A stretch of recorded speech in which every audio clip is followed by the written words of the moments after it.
तुझे सूरज कहूँ या चंदा, तुझे दीप कहूँ या तारा, मेरा नाम करेगा रोशन, जग में मेरा राज दुलारा। तुझे सूरज कहूँ या चंदा, तुझे दीप कहूँ या तारा, मेरा नाम करेगा रोशन, जग में मेरा राज दुलारा।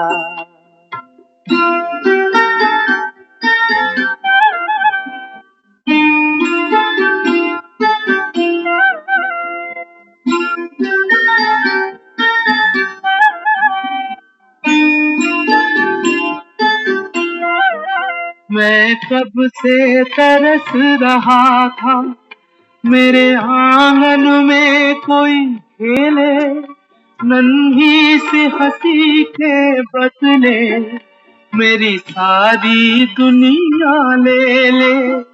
तेरे संग झूल रहा है मेरी बाहों में जग सारा, मेरा नाम करेगा रोशन, जग में मेरा राज दुलारा।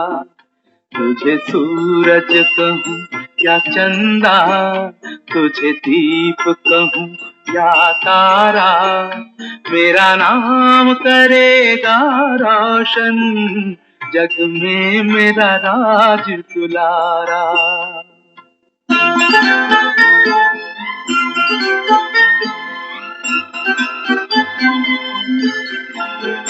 आज उंगली थाम के तेरी तुझे मैं चलना सिखलाऊं, कल हाथ पकड़ना मेरा जब मैं बूढ़ा हो जाऊं। तू मिला तो मैंने पाया जीने का नया सहारा, मेरा नाम करेगा रोशन, जग में मेरा राज दुलारा। तुझे सूरज कहूँ या चंदा, तुझे दीप कहूँ या तारा, मेरा नाम करेगा रोशन, जग में मेरा राज।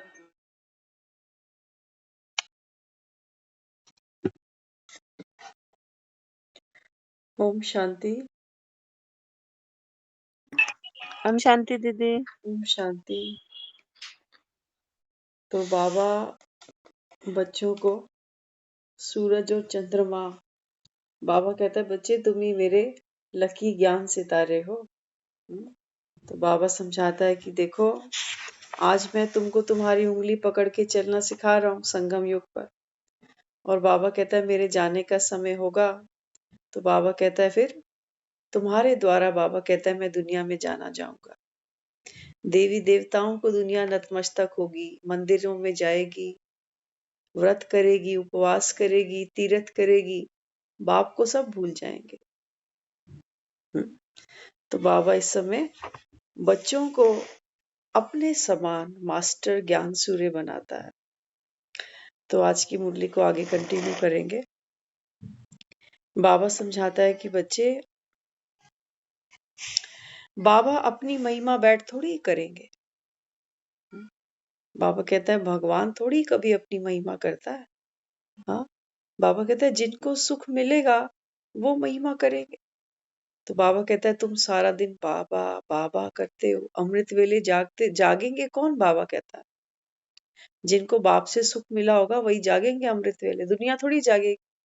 वो रोज बोलता है बच्चे अमृत वेले उठो, बाप को याद करो, सारे तो नहीं उठते। उठते कौन है? जिनको बाप से सुख मिल रहा है, शक्तियां मिल रही हैं, गुण मिल रहा है। तो बाबा कहता है बाप अपनी महिमा बैठ नहीं करेंगे, जिनको सुख मिलता है महिमा वही करते हैं। बाप समान प्यार का सागर बनना है, दुख का नहीं। बाबा कहते हैं मैं क्या हूं कि दुनिया क्यों उसको याद करती है भगवान को? दुख का सागर है क्या? इसीलिए कहते तो हैं सारे सुख दुख उसी के हाथों पे है, वही सब देता है। लेकिन बाबा कहता है बच्चे सच्ची सच्ची बात क्या है मैं प्यार का सागर हूँ, मैं दुख का सागर नहीं हूँ। दुख के सागर को कौन याद करता? दुखी इंसान को कौन याद करता? हाँ, तो बाबा कहता है काम विकार है जैसे माँ बाप का वर्षा, यहाँ तुम्हें राम का वर्षा मिलता है। शुरू से तुमको उसने कशिश की, ब्रह्मा ने नहीं। बाप कहते मैंने तुमको खींचा। ऐसे नहीं घर में बैठे भी ज्ञान देने वाली याद आती रहे। मीठा तो ज्ञान है, शरीर थोड़ी मीठा है। शरीर पर आशिक नहीं होना। बाबा कहता है कि बच्चे ये ज्ञान है मीठा, ये ज्ञान का माखन है मीठा। हम्म, तो इसलिए बाबा कहता है बाप से वर्षा लेना सहज है, डिफिकल्ट समझते हो क्योंकि याद नहीं करते। कई आते हैं, मुरली सुनते हैं, कोर्स भी करते हैं, कहते हैं लेकिन हमको तो कभी कोई गुण और शक्ति का अनुभव हुआ ही नहीं अपने अंदर। ये क्या रोज कहते रहते हैं भगवान, ज्ञान, गुण, शक्ति, इन सब का समंदर है, हमको भी भर रोज भरता जाता है। तो बाबा कहता है कि बच्चे बाप से वर्षा लेना तो सहज है, डिफिकल्ट समझते हैं क्योंकि याद ही नहीं करते। बाप बच्चों की एक्टिविटी में फर्क है। बाप तुम्हारे साथ खेल सकता है, खा नहीं सकता। तो यहाँ बाबा समझाता है बाप समान फिक्र से फारिग निश्चिंत बनना है। बाबा कहता है बच्चे जीवन है कैसा, अभी कांटों भरा। आज सुबह की मुरली में बाबा ने बच्चों को कर्मों की गुह्य गति समझाई। तो बाबा कहता है कि बच्चे फिक्रों से फारिग कौन सी आत्मा बनती है? बाबा कहता है जिसकी बुद्धि में ज्ञान भरपूर होगा वो किसी बात की फिक्र नहीं करेगी। जिसको फक्र होगा कि भगवान आया है, मेरा भाग्य चमका है, ड्रामा कल्याणकारी है, ऐसी आत्मा बाबा कहता है जिसके मन में कोई प्रश्न नहीं होगा, बाबा कहता है उसको किसी बात की फिक्र हो नहीं सकती। हाँ, तो यहाँ बाबा समझाता है बच्चे बाप तुम्हें कितना तरावटी माल खिलाते हैं, कोई हजम भी करे ना। बाबा कहता है यहाँ तुमको क्या मिल रहा है? तरावटी माल। हाँ, तो बाबा कहता है हजम भी तो करो। हजम करना माना बाबा कहता है अपने अंदर धारण कर। बाबा कहते मैं तुम्हें नयनों पर बैठा ले जाऊंगा। आत्मा भी यहाँ नयनों पर बैठती है ना। आत्मा कहाँ बैठी है? नयनों के ऊपर बैठी है, भ्रिकुटी के बीच में। तो छुई मुई बाप को याद करने से तुम खड़े हो जाएंगे। हाँ, छुई मुई का पौधा देखा है ना कभी? उसको जैसे ही छुओ तो वो कुम्भला जाता, और जैसे ही हाथ खड़ा करो तो तुरंत खड़ा हो जाता है। तो बाबा कहता है बच्चे बाप भी कैसा है? छुई मुई का पौधा। बाबा कहता है बाप को जितना याद करेंगे तो तुम खड़े हो जाएंगे। बाप को याद करने से बाबा कहता है जो आत्मा है तरावटी माल खाने से शक्तिशाली बन जाएगी। बाप कहते मियाँ मिट्ठू एक मैं ही हूं जो तुमको सबका मिट्ठू बनाने आया। देवी देवताओं का लोग कहते हैं ना नाम उच्चारण करो, माला जपो। क्यों कहते हैं? क्यों सबको प्यारे लगते हैं? क्योंकि बाबा कहता है मैं एक ही मुंह मियाँ मिट्ठू हूं जो तुम सबको मिट्ठू बनाने आया हूं। मिट्ठू कैसे? मिट्ठू माने तोता। तो बाबा कहता है अभी तुम ज्ञान के तोते बनते हो ना, तो बाबा कहता है तुम्हारे मुख से क्या निकलता है? ज्ञान के रतन। इसलिए बाबा कहता है दुनिया तुमको याद करती है। परमात्म लाइट, आत्मिक लाइट और प्रैक्टिकल स्थिति की लाइट द्वारा ज्ञान, योग और शक्तियों को यूज करो। दोबारा सुनना बहुत इंपॉर्टेंट है। परमात्म लाइट, आत्मिक लाइट माना एक भगवान की पावर, एक मेरी अपनी पावर। परमात्म लाइट, आत्मिक लाइट और प्रैक्टिकल स्थिति की लाइट द्वारा ज्ञान, योग और शक्तियों को यूज करो। जिम्मेवारियां बाप हवाले कर दो। चिंताओं से मुक्त हो जाएंगे। बाबा कहता है बच्चे मैं संगम पर आया ही हूं तुमको लाइट बनाने।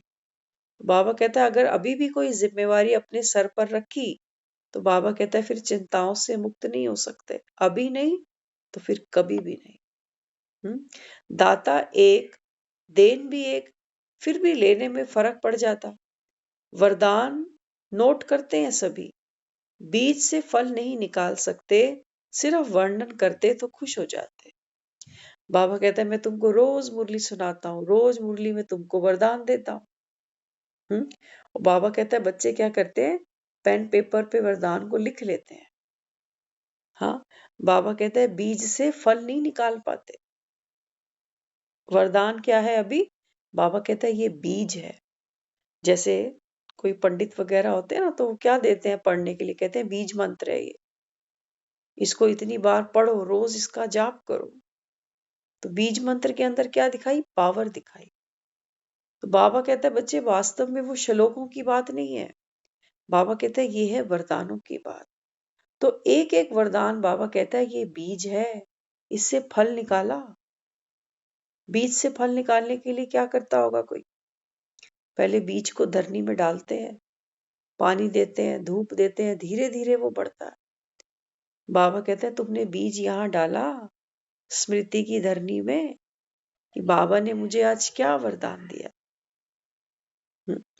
बाबा कहता है याद ही नहीं माना, बीज को धरनी में डाला ही नहीं, तो बाबा कहता है फिर ये फल कैसे देगा?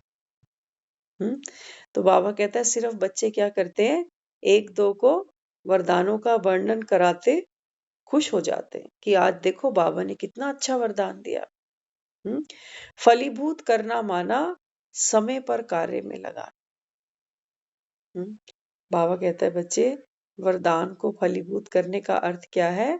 समय आया, बाबा कहता है इसको यूज करो। रणभूमि में खड़े हो, आज सुबह की मुरली थी। बाबा कहता है पांडव सेना हो ना, तो सेना कभी अलबेली होती है या हमेशा अलर्ट रहती है?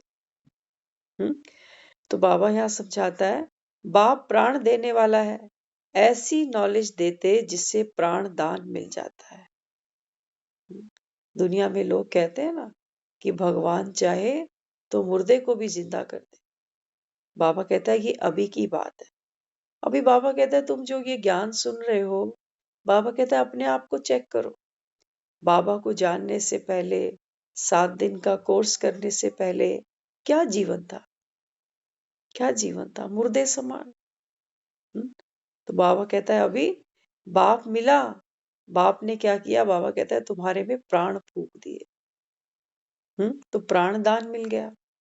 अब जीवन में लक्ष्य है ना, पहले लक्ष्य था अल्पकाल के लक्ष्य थे, बच्चे पढ़ लिख जाएं, इनकी शादियां कर दें, बस फिर गंगा नहा। बस यही लक्ष्य थे हमारे जीवन में और कुछ भी नहीं था। ये तो जानवर भी कर लेता। बाबा हमें क्या समझाता है? बाबा कहता है कि बच्चे अभी तुमको बाप ने प्राण दिए, माना जीवन में एक लक्ष्य दिया, हमको श्रेष्ठाचारी बनाया कि बच्चे ये आपका अंतिम जन्म है। एक एक सेकंड बाबा कहता है आपका हीरे तुल्य है अभी। तो बाबा कहता है मनसा वाचा कर्मणा, एक एक बाबा कहता है खजाने की तुमको संभाल करनी है। तो क्या दिया बाबा ने? अभी हमको प्राण दान दिया। बाप के प्यार में अपनी मूल कमजोरी कुर्बान करो। हम सब की कोई ना कोई कमजोरी है जीवन में, कई बार हमें पता चलती है, कई बार हमको पता नहीं भी चलती। वो हमारा लोभ भी हो सकता है धन के प्रति, वो हमारा मोह भी हो सकता है बच्चों के प्रति, वो कुछ भी हो सकता है। सबकी बीमारी अपनी अलग अलग होती है।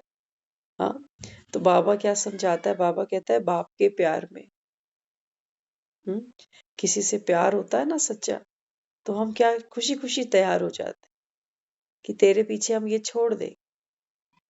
अब देखो प्रेमी प्रेमिका को दिखाते हैं, लड़का है खूब सिगरेट पीता है, खूब पीता है, खूब पीता है, लेकिन जब वो लड़की कहती है उसको कि अगर मुझसे सच्चा प्यार करते हो ना, तो आज से सिगरेट कभी नहीं पियोगे, तो क्या करता है? छोड़ देता है ना। हाँ, प्यार पे क्या किया? प्यारी चीज की भी कुर्बान दी देती। लेकिन फायदा किसको हुआ? लड़की को फायदा हुआ? फायदा किसका हुआ? लड़के का फायदा हुआ। हाँ, तो यहाँ बाबा भी हमें क्या समझाता है? बाबा कहता है बच्चे ये सब सिगरेट है तुम्हारी, इसके धुएं में बाबा कहता है तुम अभी बेहोश हुए पड़े हो, काम के, क्रोध के, लोभ के, अहंकार के। ये बाबा कहता है सुखा देगी तुम्हारे फेफड़े, कुछ नहीं बचेगा जीवन में। हाँ, तो यहाँ बाबा भी हमको समझाता है कि बच्चे, बाप के प्यार में अपनी मूल कमजोरी को कुर्बान करो। एक बाप को ही नहीं समझा तो इसके चित्रों पर ले जाना फालतू है। बाबा कहता है अगर आपने एक बाप को नहीं पहचाना, किसकी बात कर रहा है बाबा? स्वयं परमात्मा शिव की। बाबा कहता है अगर आपने मुझे नहीं पहचाना तो इसके चित्रों पर ले जाना। हाँ, अब देखो दुनिया में लोग कितने तीर्थों पर घूमता है, कोई केदारनाथ, कोई बद्रीनाथ, कोई पशुपतिनाथ, कितने मंदिरों में जाकर धक्के लगाते हैं। हाँ, लेकिन बाबा कहता है जब तक बाप को नहीं पहचाने तब तक बाबा कहता है सब तीर्थ बेकार हैं। अभी तक झूठ, पाप, गुस्सा है तो अपना ही सत्यानाश करते हो। कमजोरियां हम सबके अंदर हैं। बाबा कहता है जो समझदार होगा, बाबा कहता है वो अपने में परिवर्तन करता जाएगा। बाबा कहता है अभी तक झूठ है, पाप है, गुस्सा है, तो अपना ही बाबा कहता है सत्यानाश करते हो। क्योंकि आत्मा, जब हम कहते हैं कि मैं आत्मा हूं, तो आत्मा क्या है? सत्य स्वरूप है। आत्मा जो सत्य स्वरूप है वो कभी झूठ नहीं बोल सकती। जो सत्य स्वरूप आत्मा है वो नेगेटिव शक्तियों को, पाप को, गुस्से को, घृणा को कभी यूज नहीं कर सकती। अगर हम यूज कर रहे हैं, इसका मतलब उस समय हम अपनी आत्मिक पावर में नहीं है, हम देह के बंधन में है।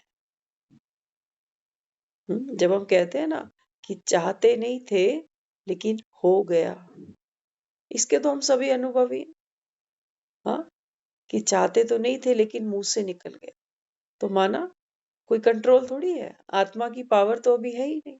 सिर्फ रट्टा मारने से बात नहीं बनेगी कि मैं आत्मा हूं। हाँ, तो बाबा कहता है फिर क्या करते हो? अपना सत्यानाश करते हो।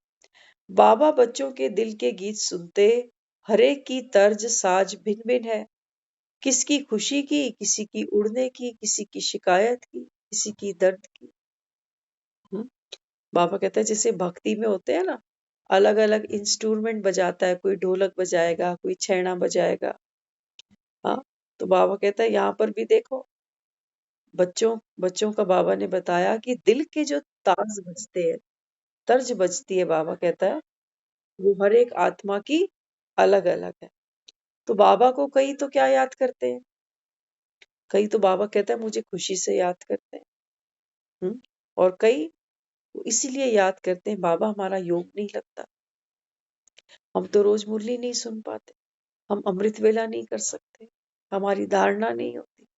बाबा कहता है उड़ नहीं सकते ना, तो बाबा कहता है फिर बाप को शिकायत करते हैं।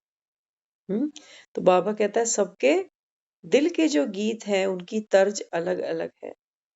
कोई गीत व साज नाचने का, स्नेह का, पुकार का, कोई का प्राप्ति का। तो आप चेक करो, जब हम बाबा को याद करते हैं तब हमारे दिल में कौन सी तर्ज बजती है? कोई प्राप्ति की तर्ज बजती है कि वाह बाबा क्या बना दिया मुझे। या बाबा कहता है पुकारते ही रहते हो। बाबा कहता है या स्नेह से मुझे याद करते हो। बाबा कहता है ये तुम खुद चेक करो। स्मृति स्विच खुला रहता, स्वतः ही बजता रहता है। कोई स्विच ऑन करते तब बजता, कोई सदा एक रस। अब एक और नई बात बाबा ने बताई। बाबा कहते हैं कई भक्त क्या करते हैं, ये हम भी करते थे। अब सारा दिन तो कोई मंदिर कीर्तन में नहीं बैठा रह सकता ना, तो घर पे हम क्या करते थे, ऑडियो चला देते थे। वहां ऑडियो चलती जा रही है, चलती जा रही है, और यहाँ हम अपने काम में मगन। ऐसे ही बाबा कहता है कई बच्चों का स्मृति का स्विच तो ऑन है, तो गाना बजता ही जा रहा है, कोई सारा दिन रोता ही जा रहा है बाबा को याद करते हुए। कई लोग मिलते हैं, वो कहते हैं हम बाबा को रोज याद करते हैं, लगातार याद करते हैं। पूछो कैसे, कैसे याद करते हैं? तो पता है बाबा को कैसे याद करते हैं कई बच्चे? कहते हैं बाबा हमारी स्थिति नहीं बनती, बाबा हमसे ये धारणा नहीं होती। तो ये क्या है, ये क्या इसको बाप की याद बोलेंगे? इसको तो बाबा की याद नहीं बोलेंगे ना। बाबा की याद माना वो शक्ति का सागर है, तो कोई शक्ति मैं लेकर यूज तो करूं। हाँ, तो बाबा क्या समझाता है? बाबा कहता है ये याद नहीं है कि तुम सोचो मैं बाबा को तो रोज याद करता हूँ। कई बाबा को ऐसे भी याद करते हैं, बाबा तो मना करता है गुस्सा करने से, मैंने तो कर लिया, सॉरी बाबा। अब वो ये भी याद समझ रहे हैं। अब उन्होंने ये पैटर्न ही बना लिया कि रोज याद करेंगे और बाबा से क्षमा ही मांगे। हर गलती की क्षमा मांगेंगे, गलतियां करते जाएंगे, क्षमा मांगते जाएंगे, बाबा को याद करते जाएंगे। बाबा कहता है ये भक्ति के संस्कार हैं। ये नाक रगड़ने वाले, ये कान पकड़ने वाले, ये बाप की याद नहीं है। बाप को याद करना क्यों? क्यों याद करना है बाबा को? क्यों याद करना है? क्या जरूरत पड़ गई? बाबा कहता है बाप को याद करना माना एक बच्चा जब कुछ गलत काम करता है, अपने बाप का नाम रोड पे लेता है ट्रैफिक वाले के आगे कि मेरे पापा को जानता नहीं, क्या कर रहा है? पावर को यूज कर रहा है। भले ही यहाँ पर कहेंगे कि मिसयूज कर रहा है, लेकिन बाप तो याद है ना कि मेरा बाप कौन है। तो बाबा कहता है तो तुमको याद है तुम्हारा बाप भगवान है। तो भगवान तो बाबा कहता है सागर है, दाता है। और तुम कौन हो? बाबा कहता है मेरे बच्चे हो ना। तो बाबा कहता है तुमको ऐसे याद करने की दरकार नहीं है। तो बाबा कहता है भक्ति का संस्कार है। भक्ति में देखो कोई बेचारों से भूल होती है तो देखो उनका हाल क्या होता है फिर। कोई एक टांग पे खड़ा होएगा, कोई व्रत रख लेगा, कोई कहेगा आज मैं लड्डू चढ़ा देता हूँ, गलती भारी हो गई। करते थे ना ये सब। तो यहाँ पर भी बाबा हमको समझाता है। बाबा कहता है कि बच्चे तो स्मृति का स्विच ऑन करते हो। तो बाबा कहता है कई तो ऑन करते हैं तब गाना सुनाते हैं, कईयों का बाबा कहता है लगातार चलता चला जाता है। ऐसे गीत गाओ सुनने वाले को पंख लग जाए, उड़ने लग जाए। है ना? गीत कौन से अच्छे लगते हैं? हम देखो आपस में गीत सुनते हैं ना, कहते हैं गाना बड़ा प्यारा है। ये सुनते हैं ना तो स्ट्रेस गायब हो जाती है, अच्छा लगता है, उमंग आती है। तो बाबा कहते हैं बच्चे आप ऐसे गीत गाओ कि बाबा कहते हैं दूसरी आत्माओं में भी बल भरे। जैसे तुम याद करते हो, बाबा कहते हैं दूसरी आत्मा को भी प्रेरणा मिले कि मैं भी बाबा को ऐसे ही याद करूंगा। तो लंगड़े को टांग मिल जाए और उड़ने लगे, नाचने लगे। बाबा कहता है एक टांग पे तो अभी चल ही रहे हैं बेचारे, गिरते पड़ते, कभी उठ गए, कभी मुरली सुन ली। लेकिन बाबा कहता है फिर लंगड़ों को भी टांगे मिल जाएंगी तो उड़ने लगेंगे, नाचने लगेंगे। तो पुरुषार्थ कौन करेगा? बाबा कहता है आप बच्चे। दुख की शैया से उठ सुख के गीत गाने लगे, चिंता की चिता पर बैठे उस उठ खुशी से नाचने लगे। बाबा कहते हैं तुम्हारे गीत कैसे होने चाहिए? अभी जब बाप को याद करो, गीत माना बाबा किसी ऑडियो की बात नहीं कर रहा कि हम अभी ऑडियो छाटने बैठ जाएं कि कौन सा गाना सबसे अच्छा है, कौन सा पावरफुल है, वो बात नहीं। बाबा कहते हैं यहाँ जो गीत बजता है जब मुझे याद करने बैठते हो, तो बाबा कहता है ये गांधारी कहाँ भाग जाती है। हाँ, तो बाबा कहता है बच्चे ऐसा गीत गाओ कि दुख की शैया से उठकर सुख के गीत गाने लगो। ये बाबा कहता है संसार क्या है? ये दुख की शैया है। यही दिखाया था भीष्म पितामह लेटा हुआ है। हाँ, तो बाबा भी समझाता है कि बच्चे चिंता की चिता पर बैठे। बाबा कहता है सारी दुनिया यहाँ पर कहाँ बैठी है? चिंता की चिता पर। तो बाबा कहता है ऐसा गीत बजाओ, ऐसे बाबा कहता है सुंदर संकल्प करो कि दूसरी आत्मा, बाबा कहता है चिंता की चिता से उठकर खुशी से नाचने लगे। बाबा कहता है चिंता किस बात की? बाबा कहते हैं मेरे आगे दिल तो खोलो कभी, कौन सी चिंता पालते हो? तुम्हारे चिंता करने से बाबा कहता है क्या कुछ बदलने वाला है? क्या बदला? बाबा कहते हैं तुम बदल गए।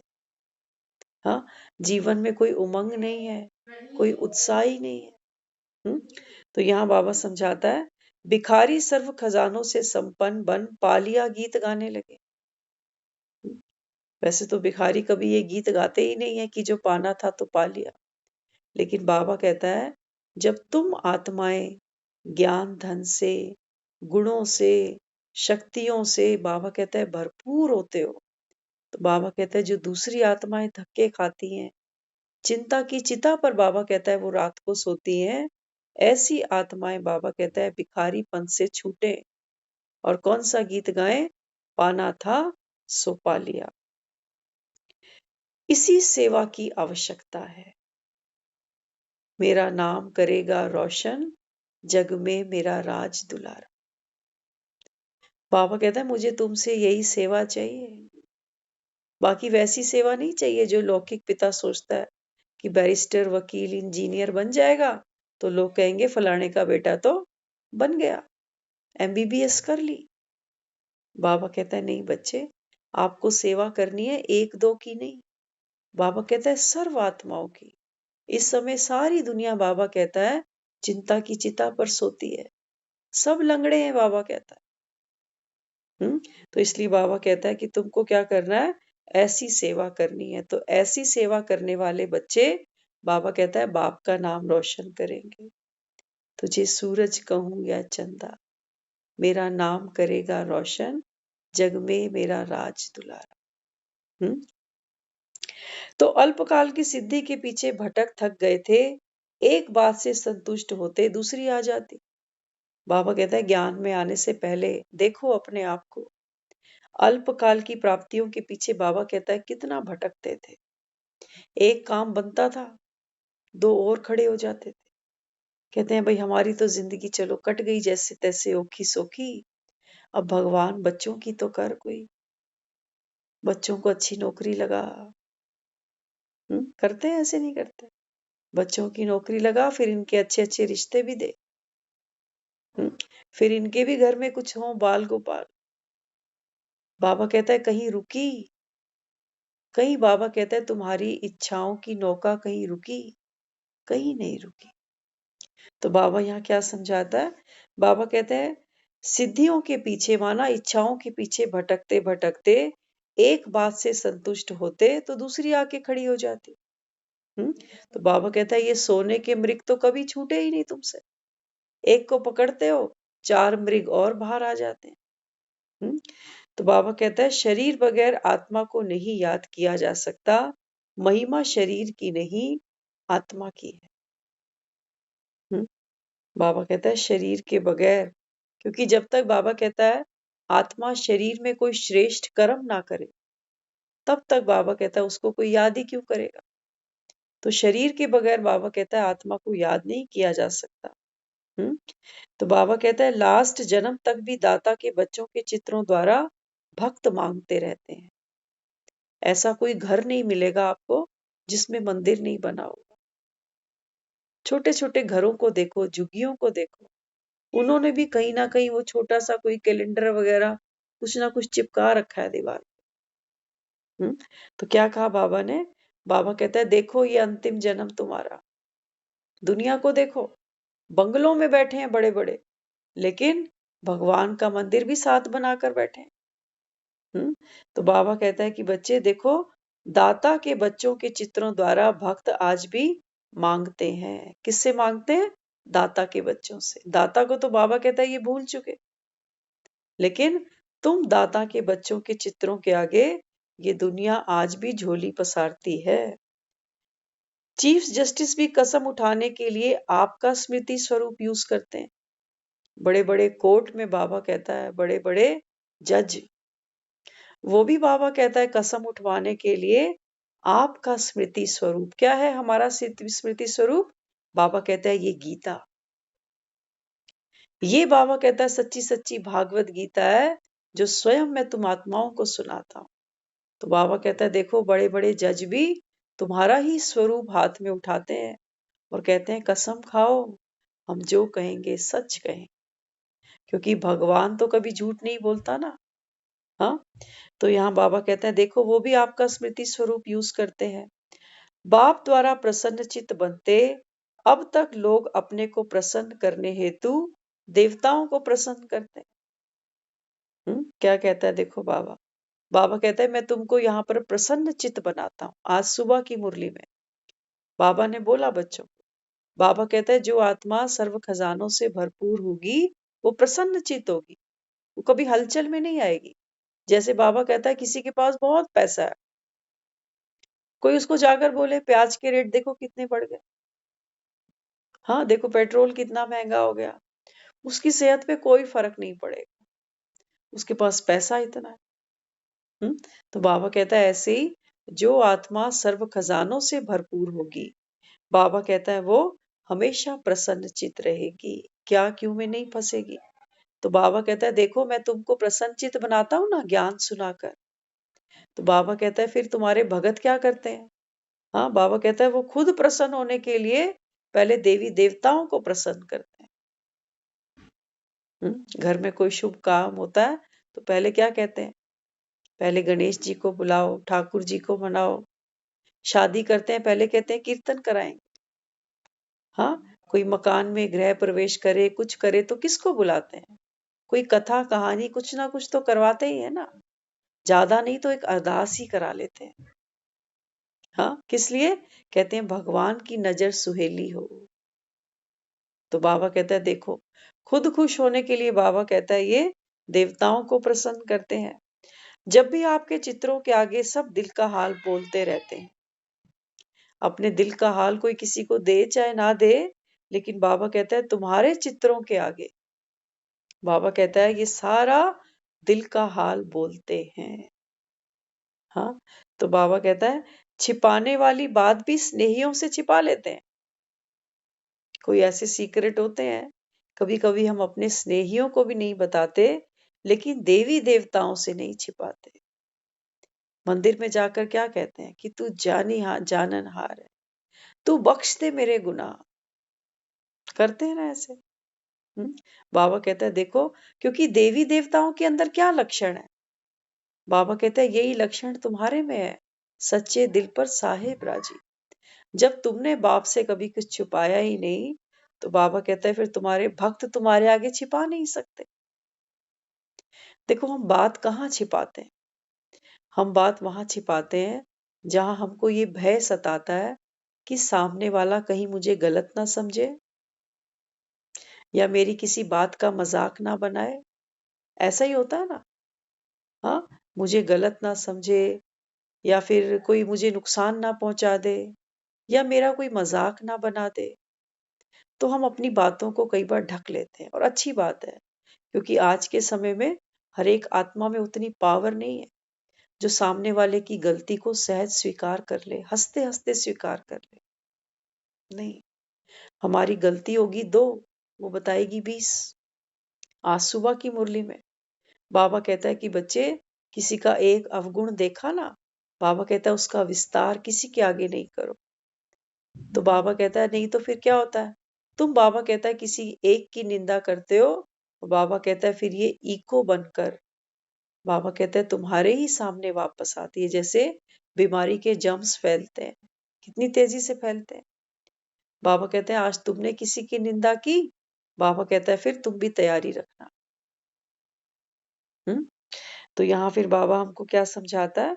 बाबा कहता है देखो फिर देवी देवताओं के आगे दिल का हाल बोलते हैं, इनसे नहीं छिपाते। जब भक्तों को फल देने वाले हैं तो जीवन साथी को साथ नहीं दूंगा। हाँ देखो बाबा क्या कहता है, मैं तो भक्तों को भी फल देने वाला हूं ना। वो बाबा कहता है तुम बच्चे मेरे कौन बने? जीवन साथी बने। क्या कसम खाई? बाबा जिएंगे मरेंगे खाएंगे पिएंगे संग तुम्हारे। ये संगम का जीवन बाबा कहता है तुमने मेरे लेखे लगाया, जीवन साथी बने। तो बाबा कहता है फिर क्या मैं तुम्हारा साथ नहीं दूंगा जब भक्तों का साथ देता हूँ? यह साथी खाता नहीं, रोटी कम नहीं हो जाती और शक्ति भर जाती। बाबा मुरली में बताता है, बाबा कहता है दुनिया में किसी के साथ फेरे लो ना तो पूरी जिंदगी बाबा कहता है उसको खिलाना पड़ेगा। लेकिन बाबा कहता है जब मुझे अपना जीवन साथी बनाते हो तो बाबा कहता है तुम्हारी रोटी तुमको कम नहीं पड़ती, क्योंकि बाबा कहता है मैं तो खाता ही नहीं। बल्कि बाबा कहता है मेरे को साथ रखकर तुम्हारी शक्ति बढ़ जाती है। ऐसा जीवन साथी कहीं मिलेगा? कोई झंझट नहीं, बच्चा बीमार हुआ, स्कूल नहीं गया, कोई बोझ नहीं। बाबा कहता है दुनिया की गृहस्थी तो देखो जाकर। और वाकई वहां रोज तो लड़ाइयां होती हैं, रोज तो कोई ना कोई महाभारत होती है। कभी बच्चा बीमार हो गया, कभी बच्चे का बाप बीमार हो गया, तो स्कूल कौन छोड़ने जाएगा। आज बच्चा स्कूल ही नहीं गया, तो बाबा कहता है देखो गृहस्थी के झंझट। लेकिन यहाँ बाबा कहता है कोई बोझ नहीं। एक के बंधन में बंधने से अनेक बंधनों से तुम छूट जाते हो। बाबा कहता है अगर एक बंधन तुमने मुझसे बांधा, मुझको जीवन साथी बनाया, तो बाबा कहता है देखो कितने बंधनों से मैंने तुमको मुक्त कर दिया। और बुरा नहीं मानना, ये सच्चाई है जीवन की। जिस तरीके से हमारा जो समाज है वो हम सबको इन चीजों के लिए प्रेरित करता है कि नहीं, गृहस्थी, परिवार, बच्चा, ये सब जरूरी है ना। और एक समय हमारे ही साथ ऐसा आता है, हम कहते हैं बस भगवान अपनी जिम्मेवारियां मेरी पूरी हो जाए, मैं आजाद हूं, गंगा नहाऊं, मुक्त हो जाऊं। अब बाबा कहता है ये बंधन तुम्हारे ही हाथों के बने हुए हैं, और तुम ही, बाबा कहता है, इनसे दुखी हो जाते हो। तो यहाँ बाबा कहता है एक के बंधन में बंधते हो तो अनेक बंधनों से, बाबा कहता है, मैं तुमको मुक्ति दिला देता हूं। वे अनजाने में बंध गए। बाबा कहता है जो बंध गए वो अनजाने में बंध गए। बाबा कहता है प्री डेस्टीन था ना, कार्मिक अकाउंट थे, बाबा कहता है, तो बंध गए। जानबूझकर बंधेंगे तो पश्चाताप का बोझ होगा। अभी कुछ दिन पहले हम सुन रहे थे सेंटर पर। अब देखो कई ज्ञान में जब आते हैं ना, तो वो ऑलरेडी उनके पास अपने अपने परिवार हैं, बच्चे हैं, सब कुछ है। तो बाबा कहता है वो तो बेचारे अनजाने में बंध गए ना। बाबा कहता है वो तो आत्मा के कार्मिक बंधन है उनके साथ, तो वो चुप तो करेगी। लेकिन बाबा कहता है कोई ज्ञान को सुने, समझे, और बाबा कहता है उसके बाद भी अगर वो बंधन में फंसे, तो बाबा कहता है ऐसी आत्मा कितना पछतावा करती है। तो ऐसा हमने एक एग्जाम्पल कुछ दिन पहले ही सुना है। वो बता रहे थे, कहते हैं एक बहन थी, वो ज्ञान सुनती थी, कई कई सालों का उसको अनुभव था ज्ञान का, और उसके बाद उसने शादी भी कर ली। अब शादी कर ली तो बता रहे कि उसकी 1 साल की बेबी, 1 साल की बेबी। अब फिर से उसको रुचि जगी ज्ञान में, क्योंकि बीज तो अंदर पड़ ही गया था। शादी भी कर ली, बच्चा भी हो गया। अब जब वो सुबह उठकर बैठे ना बाबा को याद करने, तो वो बच्चा रोए। और बच्चा है बेचारा मासूम, उसको क्या पता कि तुम क्या करते हो, कौन सी मेडिटेशन कर रहे हो। तो बच्चा तो मासूम था। तो उस बच्ची ने, जो उसकी मदर थी, उसने अपना अनुभव बताया एक किताब के माध्यम से, बुक के माध्यम से। वो बोली मेरे मन में ऐसा आता था कि मैं इस बच्ची का गला दबा दूं। सोचो। बाबा कहता है देखो ये क्या है, ये बाबा कहता है बनता है। अब पता भी चल गया कि बाप आया है। बाबा कहता है बच्चे ये अंतिम जन्म है, पुरुषार्थ करके प्रारब्ध पाल। तो फिर क्या किया, बाबा कहता है जानबूझकर क्या किया, गृहस्थी के चंगुल में फंस गए। बाबा कहता है रस तो यहाँ लगा हुआ है। अब आत्मा तो खिंचती है उस अतीन्द्रिय सुख की तरफ। तो जब वो बच्चा भी है, तो बच्चे को अब पालना तो पड़ेगा ना, आपकी रचना है वो, बच्चे का क्या कसूर है।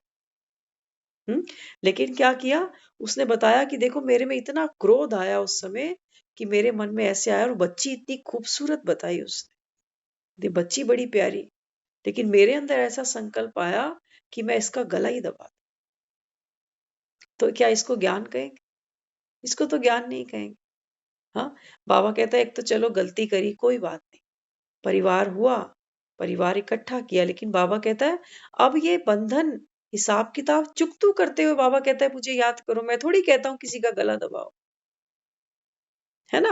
बाबा कहता है बच्चे यही तो कला तुमको सीखनी है कि बंधन है। बाबा कहता है चाहे अनजाने में बंधे, चाहे तुमने जानबूझकर बांध लिए। बाबा कहता है बच्चे आत्मा को बंधन तो चुकतू करने पड़ेंगे। ये किसी के गले बंधने से, किसी के गले दबाने से बात थोड़ी बने। ये तो बाबा कहता है सर पे और पापों का बोझा इकट्ठा हो गया। ज्ञान मतलब समझा नहीं ना, ज्ञान समझा नहीं। ज्ञान को समझा नहीं। हम्म अगर समझा होता तो ये संकल्प आता ही नहीं मन में। संकल्प नहीं आता, बल्कि वो ये सोच सकता था कि देखो अभी हम कई ऐसे बच्चे भी देखते हैं जो क्रिश्चियन है बच्चे, और मतलब कह सकते हैं आजकल लव मैरिज जैसे चलती है उस तरीके से, तो बच्चा जो है उस पे जो मेन है, तो उसकी मदर तो क्रिश्चियन है, दादी उसकी ज्ञान में चलती है। अब जब जब वो बच्चा यहाँ आता है तो वो मेडिटेशन करता है। कितने साल का? 1.5 साल का, 2 साल का बच्चा। हम्म? तो कहने का भाव ये है कि उस आत्मा की हमको क्या करनी थी? प्यार से सेवा करनी थी। लेकिन हम क्या कर रहे हैं? एक तो अपनी स्थिति बिगाड़ के बैठे, और फिर दूसरी आत्माओं के बारे में भी हम ये संकल्प लेके बैठे। तो बाबा कहता है फिर क्या होता है? पश्चाताप का हाँ बोझ, बाबा कहता है ये मन पर बढ़ता है। बेहद का बाप बेहद के संगम पर आते, इसे कहते हैं शिवरात्रि। बाबा कहता है अभी तुम क्या कर रहे हो? सच्ची सच्ची शिवरात्रि मनाते हो। बाप भोलानाथ है कैसे? चावल मुट्ठी ले तुमको महल दे देता हूँ। बाबा कहता है ये बात मेरी है। अभी बाबा कहता है तुम क्या देते हो बाप को? तन मन धन, यही तो कहते थे ना भक्ति में, तन मन धन सब है तेरा, तेरा तुझको अर्पण क्या लागे मेरा। हाँ, तो बाबा कहता है तुम क्या देते हो? तन कैसा है तुम्हारा? बाबा कहता है चेक करो कितनी बीमारियां अंदर शरीर में। हाँ, स्वस्थ हो? बाबा कहता है रोगी रुगण शरीर है तुम्हारे पास। तो कैसे? सारी दुनिया के अनजाने में बंधी हुई है। बाबा कहता तो यही है, बाबा कहता है क्योंकि बाप को नहीं जाना ना, परमात्मा को देखो। अब परमात्मा हमको ज्ञान देता है कि बच्चे ये अंतिम जन्म है, अब ममत्व तोड़ो। ये ज्ञान हमको बाबा दे रहा हाँ, है। तो ये बात तो ठीक है, चलो वो भी तो कहते हैं भाई, सनातन धर्म में भी तो कहते हैं हम्म, भाई चलो एक टाइम आता है, सब सारी जिम्मेवारियां, गृहस्थ आश्रम सबसे बड़ा कहा गया है, बिल्कुल बिल्कुल कहा गया कि नहीं? बिल्कुल, बहुत बढ़िया। तो ये भी जिम्मेवारियां निभाओ और ज्ञान भी धारण करो और बाबा जी को भी याद करते जाओ। देखो आपने कितनी प्यारी बात बोली, बाबा भी यही समझाता है। बाबा बाबा कहता है जी, कि मैं गृहस्थ आश्रम के अगेंस्ट नहीं हूँ। बाबा ने भी जिस नहीं, तन में प्रवेश किया वो गृहस्थी था। ब्रह्मा बाबा, वो गृहस्थी तो था। 60 साल की उम्र में उसके तन में प्रवेश किया, और बाबा कहता है मेरे से बड़ा कोई गृहस्थ नहीं है संसार में। कितने बच्चे हैं मेरे, गिनो कभी। बाबा हमेशा कहता है कि लेकिन ये दुनिया में अभी गृहस्थ आश्रम नहीं है, ये गृहस्थियां बची हैं बस अब। ये फर्क तो वो तो समय का तकाजा है, जब समय ऐसा चल रहा है विपरीत, तो उसमें कोई कुछ कर नहीं सकता। कर नहीं सकता, लेकिन बाबा कर जब ये सकता है ना। कलयुग, बाबा कर सकता है, हम सब नहीं कर तो सकते। भगवान मंदिर में भी जाते हैं ना, तो भगवान से चलो यही कहते हैं ना, सुख शांति रहे घर में। तो बिल्कुल। वहां भी तो यही मांगते हैं ना, तो सुख शांति रहे घर में, कोई क्लेश ना हो, कुछ ना हो। हम्म। तो फिर गृहस्थी जो है वो तो निभानी है, निभानी है। और बाबा जो हमको ये ज्ञान सुना रहा है, ये तूती किस लिए रोज बजाता है ज्ञान की? वो इसीलिए बजाता है कि 84 जन्म, बाबा कहता है तुमको यही आना है, गृहस्थियों में ही जब बार बार जन्म लेना है। लेना है। या हमको भगाने का काम थोड़ी सिखा रहा है कि मरो यहाँ से और घर चलो। वो कहता है नहीं, तुम्हारी राजाई तैयार हो रही, नहीं, तुमको तैयार इधर होना। आई है ना एक बात के, बंधन में हो, हाँ बंधन में कुछ ऐसे बात आई है ना, बंधन देखो, में अनजाने में, जान बूझ के तो कोई नहीं बंधता बंधन में। देखो बाबा क्या समझाता अब है किसी को ज्ञान बच्चे हो, अब जैसे उसने गलत किया, ज्ञान होते हुए तो गलत किया, हम्म, बच्चे का क्या कसूर? बच्चे अब के जिसको ज्ञान ही नहीं है तो वो क्या करे, वो क्या करे फिर? बाबा ना हमको यहाँ क्या सिखाता है ज्ञान में। बाबा कहता है ये जो तुम्हारे बंधन है इनको संबंध बनाओ। जब तक ये बंधन है, बाबा कहता है ये तुमको दुख देगा। क्योंकि बंधन क्या करता है? हमको गले में रस्सी होती है तो वो तनती है, तनाव देती है, हमको स्ट्रेस देती है। तो बाबा यही तो कला हमको सिखा रहा है कि बच्चे बंधनों को संबंध बनाओ। हर एक बंधन, बाबा कहता है ये बंधन तुम्हारे बनाए हैं। तो बंधन ये क्यों है पता है आपको? क्योंकि हमारे अभी घरों में क्या है? किसी से मोह है, किसी से वैर है, कोई अच्छा लगता है कोई नहीं लगता। हाँ, अपना लगता है पैसा बढ़ता जाए, पड़ोसी का लगता है घटता जाए। ये सभी तो बंधन है जिसमें आत्मा फंसती है ना। तो बाबा इन बंधनों तो को वो गिराने फिर की ऐसा बात मत करते करो हैं। ना, क्यों ऐसा नहीं करो ना फिर, ऐसा नहीं कैसा? करना चाहिए ना। कैसा? ऐसा क्यों करे, दूसरे से ईर्ष्या क्यों करे? हाँ, जो बाबा जो प्रारब्ध का मिलना मिलना है। बाबा तो सच्ची शिवरात्रि यही कहता है ना कि बच्चे विकारों को बाबा कहता है तुम भस्म करो। तो बाबा कहता है फिर कोई बंधन नहीं है संसार में। अगर विकार किसी के साथ मेरा मोह नहीं है, अगर किसी ने शरीर छोड़ दिया, मोह नहीं है, तो मेरे को दुख नहीं होगा ना। मोह ही तो मुझे रुला रहा है। अब जो आया है वो तो जाएगा ही सही। अगर मुझे बंधन है वैसे एक बात बताऊं, पहले वाले लोगों को ना ज्यादा मोह होता था, आजकल मोह कम है सबको। कम नहीं है मोह, सब में कम होता चेंज हो जाता है, गया ना। मोह नहीं है अब। देखो आपकी बात है पता है, आपकी बात ना 16 आने सच है। पहले लोग मोह करते थे अपने, प्रैक्टिकल बन गए ना, नहीं सुनो, प्रैक्टिकल बन अब गए ये लोग। मरना तो है एक दिन, किस लिए रोना, किस लिए धोना, मरना तो है। उसने चलो भाई दुख ना दे के भाई मर गया सो मर हाँ, गया, उसका मतलब उसका दुख अफसोस नहीं मनाना हम्म। अब देखो है। आपने एक दिन इतनी प्यारी बात की ना, ज्ञान आ गया आपको के अंदर कि एक दिन जाना है, जाना है। आपने ज्ञान आ इतनी गया प्यारी बिल्कुल। बात की है, मुझे कुछ कहना है इस पर। आपने बोला पुराने के जो लोग थे उनमें मोह था, आजकल मोह नहीं है। ये बात सच कह रहे हो आप। मोह है इनमें, लेकिन ये मोह किससे रखते हैं? अपने सुख से। जाने वाले से मोह नहीं है, लेकिन जो उससे सुख मिल रहा था, जो उससे प्राप्ति हो रही थी, वो नहीं होगी जो ना। जो फैसिलिटीज हाँ, मिलती है ना, उसका है। उसका अफसोस करते हैं वो कि वो अरे ये यही करते चला हैं ना, गया। ये चला गया, हमारा ही काम रह गया, ये चीज हम्म। हो जाती है। तो अपने सुख से बंधी हुई है ना आत्मा, वो उसको मिस करती है कि यार अब मेरे को ये जीवन में ये सुख नहीं मिलेगा, ये रिश्ता मेरा अभी खत्म हो गया। तो सुख हाँ के तो वो पीछे, अपने सुख के लिए रोते हैं ना कि मरने वाले के लिए रोते हैं। हाँ बिल्कुल यही पॉइंट है। बाबा कहता है यही तो बंधन है ना। यही बाबा कहता है, इस बंधन से बाबा कहता है तुम मुक्त हो जाओ। हाँ, तो आगे फिर बाबा समझाता है, देखो बाप कितना भोला है। चावल मुट्ठी ले आते हो तो बदले में महल ले जाते हो।